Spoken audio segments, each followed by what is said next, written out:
नमस्कार दोस्तों, मैं हूं आपका दोस्त जीत और आप मुझे एडवोकेट रणजीत खाड़गे के नाम से भी जानते हैं।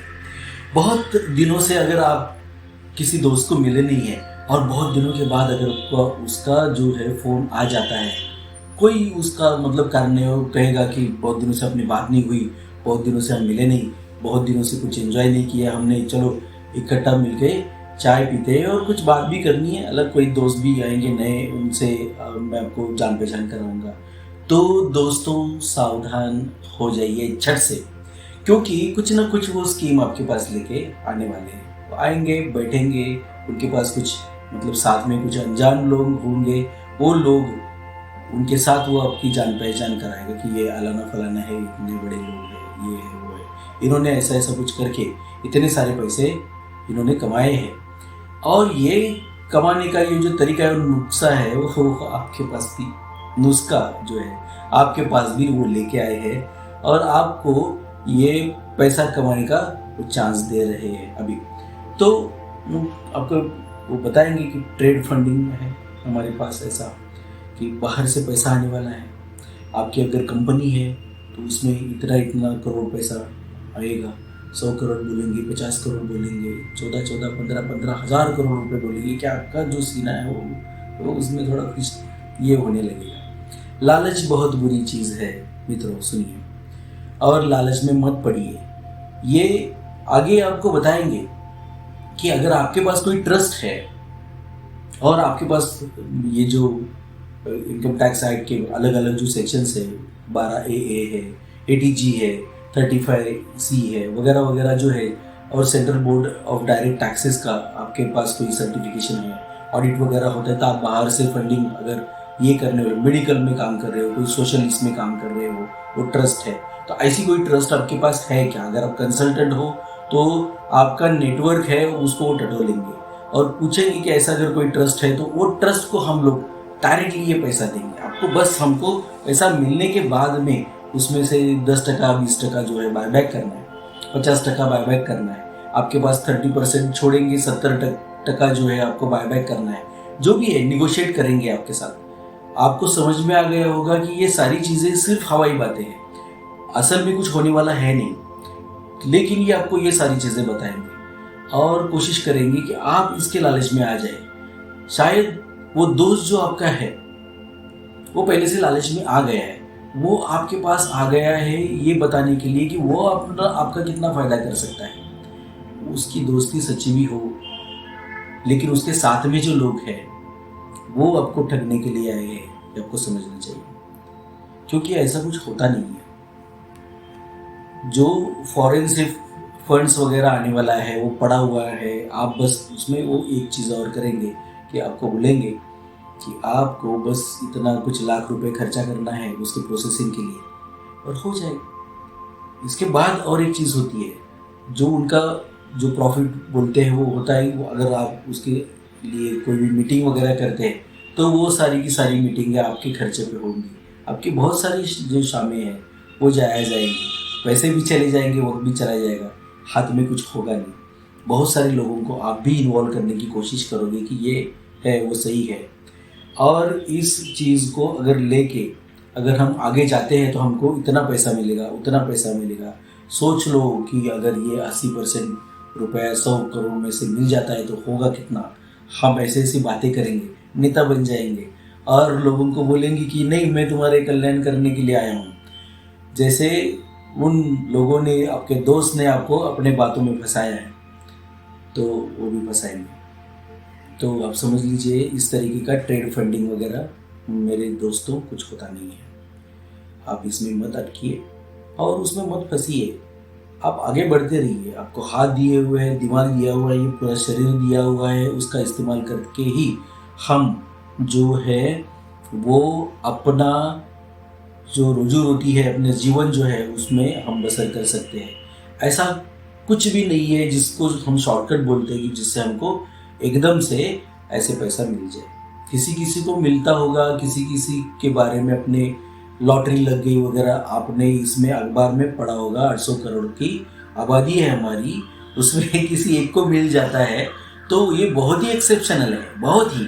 अगर मिल भी जाता है तो इसके लिए मैं सोच रहा हूँ, अगर वो मिल भी जाता है और उसके पास अगर उसको जतन करने की, वो सारी चीज़ों को संभालने की अगर उसमें अकल नहीं है, उसके हाथों में उतनी हिम्मत नहीं है, तो वो लॉटरी का पैसा भी दोस्तों चला जाएगा। इसका मतलब ये है कि इसका प्रोटेक्शन, इसको कमाना और इसको प्रोटेक्ट करना ये आप ही को करना पड़ेगा अगर मिल जाता है तो इसका यही है कि ये सारी की सारी चीज़ें आप पे डिपेंडेंट है। इसके बाद यही दोस्त अगर समझ लीजिए कोई दूसरा दोस्त ऐसे ही आता है और आपको बोलेगा कि कुछ ऐसा एनएम एनएम करके बोलेंगे या आरपी आरपी बोलेंगे। एनएम क्या है? एनएम कुछ है नागमणि, नागमणि है और कोई बाबा है जो जंगल में जा रहे थे और इनको ईश्वर की कृपा से, किसी भी भगवान की कृपा से या फिर ऐसे किसी शक्ति की वजह से इनको ये नाग देवता के दर्शन हो गए। दर्शन हो गए तो इन्होंने उनको छुप कर देखा, उसके बाद वो उनके पीछे लग गए और इन्होंने कुछ विद्या ऐसे किसी को बताया कि ये नाग देवता जो है आते हैं बाहर, और बाहर आके ये अंधेरी रात में अमावस की मुंह से कुछ उगल देते हैं, उगल देते हैं तो वो मणि जो है बाहर आती है और पूरे के पूरे जंगल में उसका प्रकाश जो है वो फैल जाता है।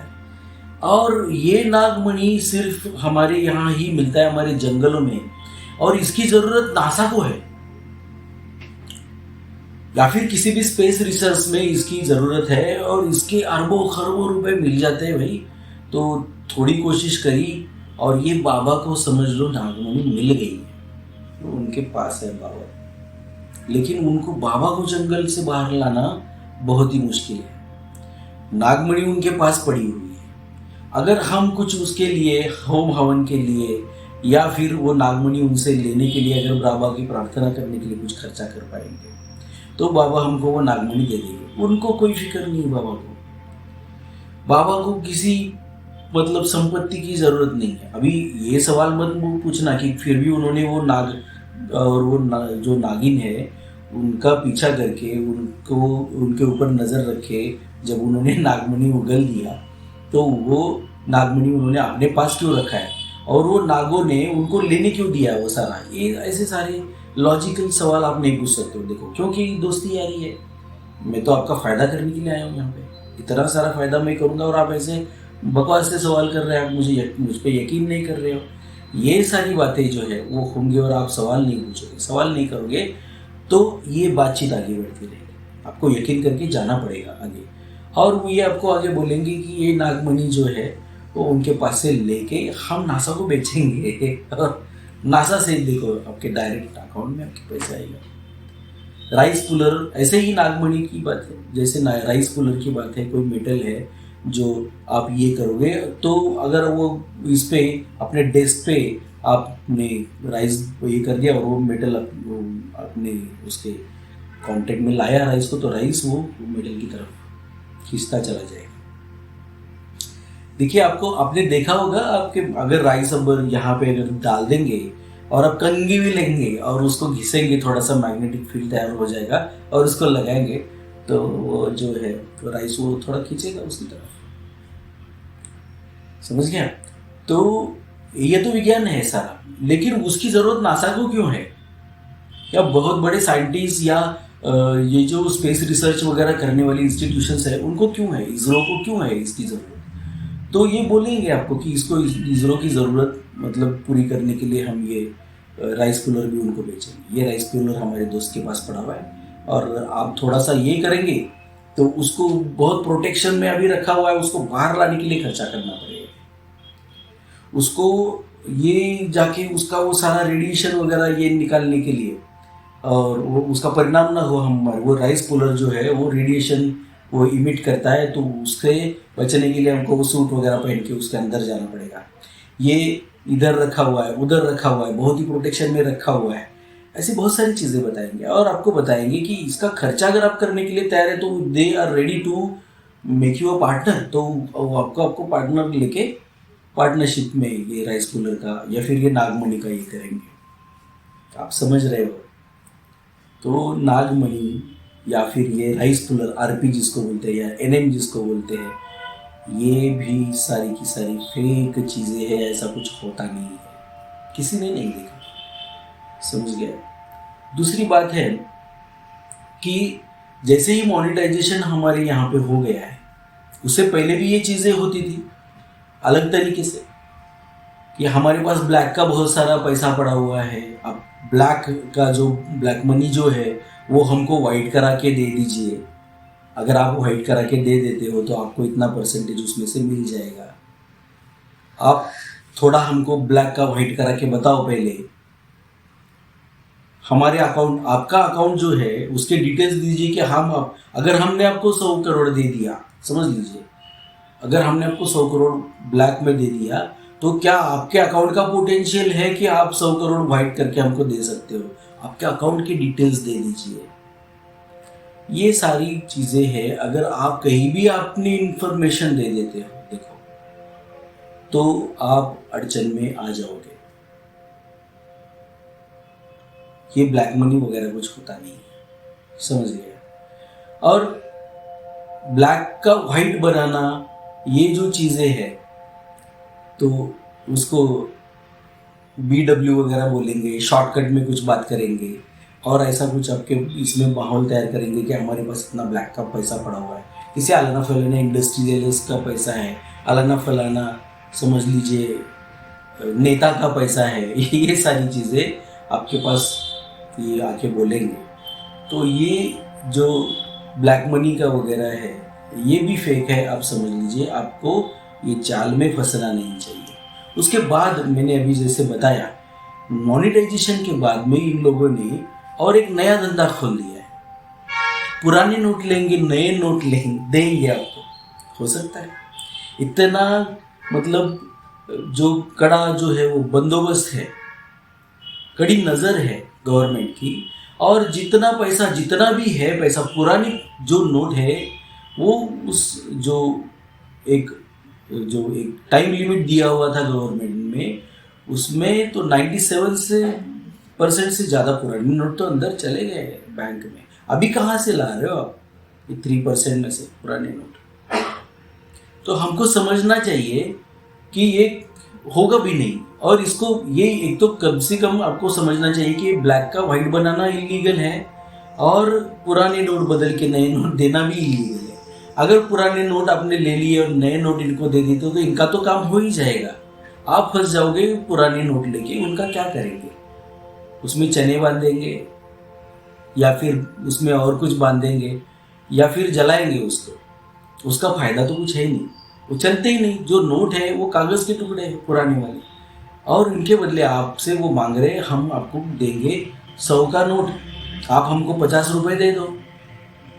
मतलब इन्होंने अभी बता दिया कि हम आपको पुराने वाले 100 करोड़ दे रहे हैं तो आपको नए वाले 50 करोड़ देने। पूरे के पूरे 50 करोड़ चले गए आपके। जो 100 करोड़ मिलेंगे उसका क्या करेंगे? अचार भी तो नहीं डाल सकते। तो इस जो ऐसी चीज़ें जो है इसमें भी मत फंसिए। आपका वक्त बहुत ही कीमती है। ऐसे लोगों को नमस्कार करिए, ऐसे दोस्त को बोलिए यार आओ चाय पियो, खाना खाओ, साथ में बैठ के मस्ती करेंगे। लेकिन ये ऐसे सारे स्कीम्स जो है वो मेरे पास मतलब कोई आपके पास आएगा, दो मुँहा सांप है करके, ये है वो है, एक कोई रेयर पक्षी है, कोई मंकी लाया है, बहुत सारी ऐसी चीज़ें आपके पास लाके ये अपना स्कीम चलाएंगे। अभी करिए। ये आपने देखा होगा जमतारा के कुछ लोगों को पकड़ा हुआ है। इन लोगों ने बहुत ही अलग तरीके से अपना क्राइम किया। अभी आपने तो देखा होगा ये OTP क्राइम होता है। आपको फ़ोन आता है, कोई बहुत ही मतलब मीठी सी आवाज़ उस तरफ होती है और वो आपसे बात करेंगे कि क्या मेरी बात इनसे हो रही है? आपने सर कोई क्रेडिट कार्ड लिया है तो आपने ये किया हुआ है, आपने वो किया हुआ है, या फिर कोई आपको अवार्ड मिल गया है। किसी भी तरीके से वो आपको इस तरफ लेके जाएंगे और लाएंगे वहाँ तक कि ये अभी अमाउंट जो है आपके अकाउंट में अभी जमा होने वाला है, और आपके अकाउंट में ये अमाउंट जमा होने वाला है तो आपके पास एक OTP आएगा और वो आप हमको बताएंगे। आपकी जानकारी, आपके अकाउंट की जानकारी इनके पास पहले से होती है। आपका कौन सा मोबाइल नंबर आपके अकाउंट से जुड़ा हुआ है इसकी जानकारी इनके पास होती है। आपके फिंगर मतलब जो फिंगर जो ये कहाँ कहाँ ये लीकेज हो गया है। आप देखिए जो आधार कार्ड वगैरह है उस पर तो बायोमेट्रिक्स वगैरह जो है आपके फिंगरप्रिंट्स आए हुए हैं, आपके रेटिना वगैरह वहाँ पे रिकॉर्ड हो गया है। उसको ब्रीच करना अभी तक तो कठिन है, लेकिन आप कहीं पे भी डॉक्यूमेंट्स वगैरह आप बनाते हो तो ये जमतारा में अभी जो चीज़ हुई है उसमें जो डॉक्यूमेंट्स आपने किए, गवर्नमेंट ऑफिस में जाके रजिस्ट्रार के पास आपने रजिस्ट्रेशन किया और आपने समझ लो सेल डीड वगैरह बनाया, तो सेल डीड में आपके अंगूठे मिल गए, आधार कार्ड के नंबर मिल गए, और ये सारे अपने बायोमेट्रिक्स की मिसयूज करके इन्होंने आपके अकाउंट खोल लिए, समझ लो। और without asking you for your OTP अभी कल पकड़ा है 10-12 लोगों को। तो जब भी डॉक्यूमेंट्स वगैरह आप बनाते हो तो बैंक में अपने आप हमेशा ऑनलाइन हो किसी भी तरीके से हो, अपने बैंक में अपना जो आना जाना हो या फिर नज़र अपने अकाउंट पे रखनी चाहिए, रहनी चाहिए आपकी। मतलब आपके पास ओटीपी भी नहीं ये पूछना चाहते। इतना साइबर क्राइम जो है वो एडवांस्ड हो गया है। पिक पॉकेटर जो होता है, आप अगर रेलवे स्टेशन पे हो, लोकल का इंतज़ार कर रहे हो या फिर आप मेट्रो का इंतज़ार कर रहे हो, बस स्टेशन पे हो, बस आने वाली हो आपकी, आपका ध्यान कहीं पे रहता है, देखो। और पिक पॉकेट को जो आपका जेब कतरा जो है वो आपकी जेब कतरने वाला है, उसको आपका जो एक मोमेंट है जहां पर आप सावधानी नहीं बरत रहे, आप किसी सोच में डूबे हो, वही एक मोमेंट उसको पकड़ना होता है। आपको हमेशा सावधान रहना है और उसका काम बहुत ही आसान है। अगर आपका वो एक मोमेंट उसको मिल जाता है जब आप अटेंडेड नहीं हो, आपका ध्यान कहीं और है, तो आपका पॉकेट वो उड़ाएगा। यही काम ये साइबर क्राइम वाले भी करते हैं, समझ लो। आपका पॉकेट तो खुला पड़ा हुआ है। अभी तो इतना गवर्नमेंट ये कर रही है कि डिजिटल पेमेंट्स वगैरह करो, ये करो, वो करो, ऑनलाइन सारे ट्रांजैक्शन हो रहे हैं, कैशलेस हो रहा है। अभी कैश भी जो आएगा उसके नोट्स वगैरह भी वो आएंगे, वो भी अपने इसमें मोबाइल में आएंगे और transfer, you can transfer it to the Bluetooth के इसमें शेयर के, वो अभी सॉफ्टवेयर उसका डेवलप हो रहा है। हम जितना भी हमारे अकाउंट में पैसा है तो उसको उसके नोट बना के हमारे मोबाइल में रख सकते हैं, वॉलेट में, और उसको ट्रांसफर कर सकते हैं, सामने वाले को पैसा दे सकते हैं उसको, जो कि डिजिटल करेंसी होगी, कागजी नहीं होगी। वही कागज जैसा दिखने वाला वो नोट है वो अपने आपके मोबाइल में, आपके वॉलेट में पड़ा होगा। तो ये सारी चीज़ें जो है यहाँ तक अभी आ गई है, डिजिटल पेमेंट्स वगैरह ये सब हो रहे हैं। तो इसकी वजह से हो क्या रहा है कि कुछ लूपहोल्स इसमें से निकाल के कुछ भी चीज़ें रह गई है उसमें, तो ये साइबर क्राइम कर रहे हैं। इसको नाइजीरियन क्राइम भी बोलते हैं। किसी देश को बदनाम करना सही बात नहीं है, लेकिन क्रिमिनल रिकॉर्ड्स में आपको दिखाई देगा कि इसको नाइजीरियन क्राइम बोला जाता है। अभी जमतारा जैसा एक गांव है, उस पर एक सीरियल भी आया था कहीं पे, तो ये सीरियल भी आप देखेंगे तो आपको पता चलेगा कि किस तरीके से इनका मोडस ऑपरेंडी होता है साइबर क्राइम के हिसाब से। जैसे ओटीपी क्राइम है हम बोल रहे हैं, उसी तरह से बहुत सारी ऐसी चीज़ें हैं जिसके लिए हम हमारे पैसे जो है उनको संभालने की कोशिश कर सकते हैं। मैंने आपको बताया कि ट्रेड फंडिंग से लेके ये साइबर क्राइम तक किस तरीके से चीज़ें होती है। लेकिन आज के ये सेगमेंट का हमारा जो सब्जेक्ट है कि कोई भी आपके पास कोई भी स्कीम लेके आता है, तो कई बार हमारे पास LIC की स्कीम्स लेके आते हैं, कई बार दूसरे किसी इंश्योरेंस कंपनी की स्कीम्स लेके आते हैं। आपसे पैसे ऐंठने का उनका अगर मतलब उद्देश्य है तो आपको सावधानी बरतनी चाहिए। अगर आप सावधान नहीं है तो आपको उनका ये पर्पस जो है वो पता ही नहीं चलेगा, और आपको पता नहीं चलेगा कि कब आपके जेब से उन्होंने पैसे निकाल लिए, आपका पॉकेट उन्होंने मार दिया है, जेब कतर दी है आपकी। तो मित्रों, बी अवेयर, संभालिए, अपने पैसों को संभालिए। भावना आवश्यक है, दोस्ती यारी आवश्यक है, रिश्तेदारी बहुत ही ज़रूरी है, लेकिन इनके साथ जब भी आप व्यवहार करेंगे तो बहुत बहुत सावधानी के साथ, सावधानी बरत कर व्यवहार कीजिए, ये मेरी आपसे प्रार्थना है तहे दिल से। मित्रों, मैं ऐसे ही सब्जेक्ट्स आपके पास लेके आता रहूँगा। आरजी टॉक्स में आपसे मिलता रहूँगा, बात करता रहूँगा। किसी भी और लीगल चीज़ के मतलब बारे में आपको पूछना है, किसी भी चीज़ की, किसी भी मतलब परिस्थिति की लीगैलिटीज़ आपको जाननी है, कोई भी लीगल सवाल आपके मन में हो, कोई भी विश्लेषण आप जानना चाहते हो, कोई घटा है तो उसका लीगल इंटरप्रिटेशन क्या हो सकता है, तो उस हिसाब से आप मुझे यहाँ पर आरजी टॉक्स में आपके सवाल पूछ सकते हो। मैं अवश्य अगले सेगमेंट्स में उसके जो उत्तर है वो देने की कोशिश अवश्य करूँगा। ये आरजी टॉक्स है। लाइक करिए, शेयर करिए, कमेंट करिए और सब्सक्राइब ज़रूर करिए। बहुत बहुत शुक्रिया दोस्तों, मिलते रहेंगे। Thank you very much.